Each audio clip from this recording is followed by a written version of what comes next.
मैं भी बिना कुंडी लगाकर सोती, काश मैं भी लड़का होती।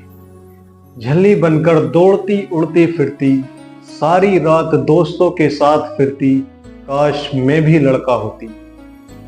कहते सुना है सबको कि लड़की को पढ़ाओ लिखाओ सशक्त बनाओ, और जब पढ़ लिख कर डॉक्टर बनती, मेरी मां ना खोती उसकी आंखों का मोती, काश मैं भी लड़का होती। 36 घंटे का कार्य लगातार दुश्वार हुआ, बहिष्कार हुआ, बलात्कार हुआ। कहते हैं कि सीसीटीवी नहीं था, होता भी तो क्या होता। पुरुष सुरक्षा कर्मी जो उस पर नजर रखता, उसकी नजर बड़ी पाक होती, काश मैं एक लड़का होती, शायद आज मैं जिंदा होती। दोस्तों, आपको याद होगा, आज से तकरीबन 13 दिन पहले वेस्ट बंगाल की राजधानी कोलकाता में आरजे कर मेडिकल कॉलेज में एक 31 साल ट्रेनी डॉक्टर मौमिता देबनाथ का भयानक इंसिडेंट हुआ था, जिसको लेकर जनता में इतना गुस्सा था कि देश भर के लोगों ने सड़कों पर उतरकर प्रोटेस्ट किया और जस्टिस की डिमांड की और कैंडल मार्चेस निकाली गई। उस समय के जो अपोजिशन पॉलिटिशियन थे, उन्होंने भी इसके खिलाफ आवाज उठाई और प्रोटेस्ट किया और जस्टिस की डिमांड की। मौमिता देबनाथ की फैमिली ने भी जस्टिस की डिमांड की है। आप इमेजिन करें दोस्तों कि जनता को प्रोटेस्ट ही करने ना दिया जाए और फिर पूरा सरकारी सिस्टम इसमें राजनीति खेलने लगता है। दोस्तों, आप इमेजिन कीजिए कि अगर मेडिकल कॉलेज जैसी जगहों पर डॉक्टर सेफ नहीं है, तो अभिभावक अपनी बेटियों को बाहर पढ़ने के लिए कैसे भेजें? निर्भया केस के बाद बने कठोर कानून ऐसे अपराधों को रोकने में असफल क्यों? वैसे सच बताऊं दोस्तों, इन टॉपिक्स पर वीडियो बनाना मुझे बिल्कुल पसंद नहीं।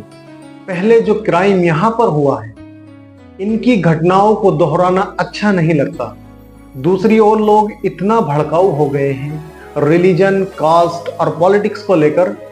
आप एक क्राइम को लेकर जस्टिस की डिमांड करेंगे तो दूसरे लोग इस पर भी पॉलिटिक्स खेलेंगे। ये जो व्हाट अबाउटिज्म है ना, ये इतना ज्यादा बढ़ गया है कि क्राइम रिलेटेड चीजों के बारे में बात करना भी इम्पॉसिबल हो गया है।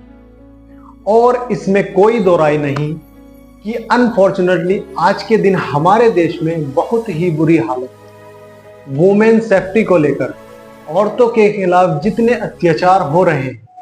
9 अगस्त 2024 की ये बात है, जब एक 31 साल की लड़की जिसका नाम मौमिता देबनाथ है, जो आरजे कर मेडिकल हॉस्पिटल में एक ट्रेनी डॉक्टर थी, जब ये इंसिडेंट हुआ था। शुरू में कुछ पुलिस और हॉस्पिटल प्रोफेसर का ये कहना था कि कोई रेप नहीं हुआ है, बल्कि सुसाइड किया है। पोस्टमार्टम की रिपोर्ट के बाद पता चलता है कि ये रेप किया गया है। जैसे ही ये खबर सोशल मीडिया पर फैली, लोगों में गुस्सा जागा और जस्टिस की डिमांड की और प्रोटेस्ट करना शुरू किया। पिता ने बताया कि बेटी दिन भर की घटनाओं को एक डायरी में लिखती थी। 9 अगस्त के दिन उसने कुछ पेजेस लिखे, जिसमें से एक पेज की फोटो खींचकर मुझे भेजी। वो कहते हैं कि पुलिस को मिली डायरी से ये पेजेस भी गायब थे। इस पेजेस में क्या था, इस पर पिता ने कुछ नहीं कहा, सिर्फ इतना कहा कि अस्पताल के मौजूदा हालात का जिक्र बेटी ने किया।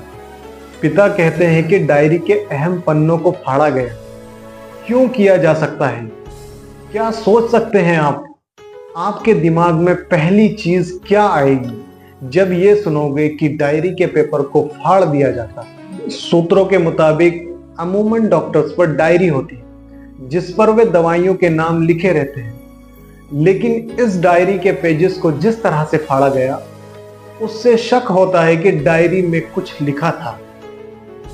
आप इससे अंदाजा लगा सकते हैं कि डॉक्टर कितने सेफ एनवायरनमेंट में काम कर रहे हैं। दोस्तों, लॉ बनाने से कुछ नहीं होगा जब तक सही तरीके से इम्प्लीमेंट नहीं किया जाएगा, तब तक देश नहीं सुधरेगा और ऐसे केसेस होने बंद नहीं होंगे।